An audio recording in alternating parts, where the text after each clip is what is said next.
Ag tanna le thuair a bhean lei a bhí sé, nuair a bhain conmhaí an Uachtarán tufa Catherine Connolly cCaisleán Bhaile Átha Cliath amach.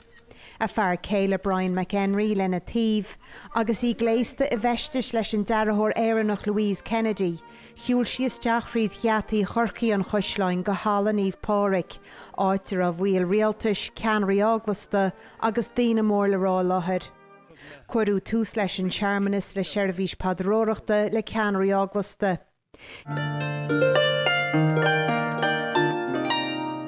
Cheann an ceoltóir as Gaeltacht Chonamara Síle Denver fáinne geall an léir an glóirseach. I láthar díana hiile chuacht. Táimse Catherine Connolly. Táimse Catherine Connolly. Agus chhlach Catherine Connolly le mion na hifiige ó phríomhrithimh na hÉireann Donal O'Donnell. Chomhaltas curtéis éon ghun is fith ó dhúnaí Choileáin agus bronú séala na hifiige ar an Uachtarán nua. Ní le áras orm. Gnénig an Uachtarán Connolly fónamh ma ar dír. Rinne an Taoiseach Micheál Martin cógórdachas an sin le Catherine Connolly. Is féidir anála thuirt. Bhí an Ghaeilge i gcraolóir an chéad óráid a thug sí mar Uachtarán agus dúirt sí nach féidir le haon tír a míanta, a lochanna agus is spirid a chur aniuil nuair a bhuachtar a teanga. Ligamis don Ghaeilge bláthú. Éistemis lo siúd ar fad nach bhfuil wetha ach aitheantas a bheith tugadómh mar Ghaeilgóirí ina tír féin agus in umóstómh agus dúine. Ghaeilgóirí, Ghaeil agus lucht Foghlaim na Ghaeilge. Ní sa gúine a labhairt go híseal a bhés an Ghaeilge san áras.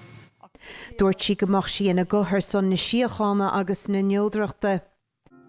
Agus mion na hifiige is airde sa tír ghlacaí ag an Uachtarán nua, thug Catherine Connolly a haghaidh ar fórca neonaisce agus ar lóistí nua in áras an Uachtaráin. Bé sí a fill ar Caisleán Bhaile Átha Cliath arís trúna dééis de stáit ina honóir. Irene Newline, nuacht TG Cahead. Mar chulmar an san bhíl lá gnóthach ag an Uachtarán go dtí sa maidninmh, thug an Uachtarán Catherine Connolly a céad trus poblí ar Ghaelscoil in inse chóirim lá clia, chuireadh fáilte í chealaigh riampa agus a fear céile Brian. Dheanna sí go gcuireadh sí an tangachan cín agus go mbeidh an Ghaeilinn i láran éananig le lína téimhse uachtaránachta.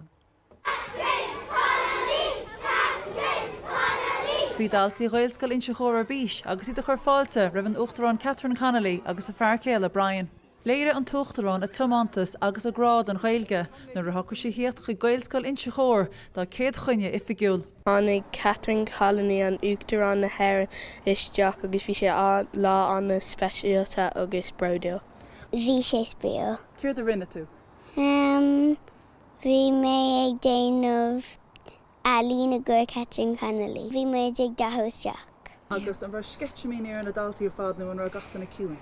Bhí sketchmíní ar gachtainna ina rang agus bhí muid ag déanamh Alína í ascuig i gcóir Uachtarán. Leabhar sonnaí faoin nas speisialta atá idir a hain agus an Uachtarán Connolly. Rugga mawamo agus dá sí sús i Roisin na Maineach sin i Gaillimh agus dás mamo Catherine Connolly sús i Roisin na Maineach freisin. Sa réir a chéile a thugtar na Caisleán agus bhí na daltaí an Ghaelscoil inse chóir am an oibre ar maidin. Bhí Graim le niche ag an Uachtarán Connolly agus deisiacha rinne sipadóireachta a dhéanamh fiú.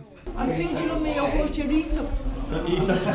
Bhaile Tismóirí agus daltaí na scoile le chéile sa Hallamór le fáilte chriúil a chur roimh an Uachtarán.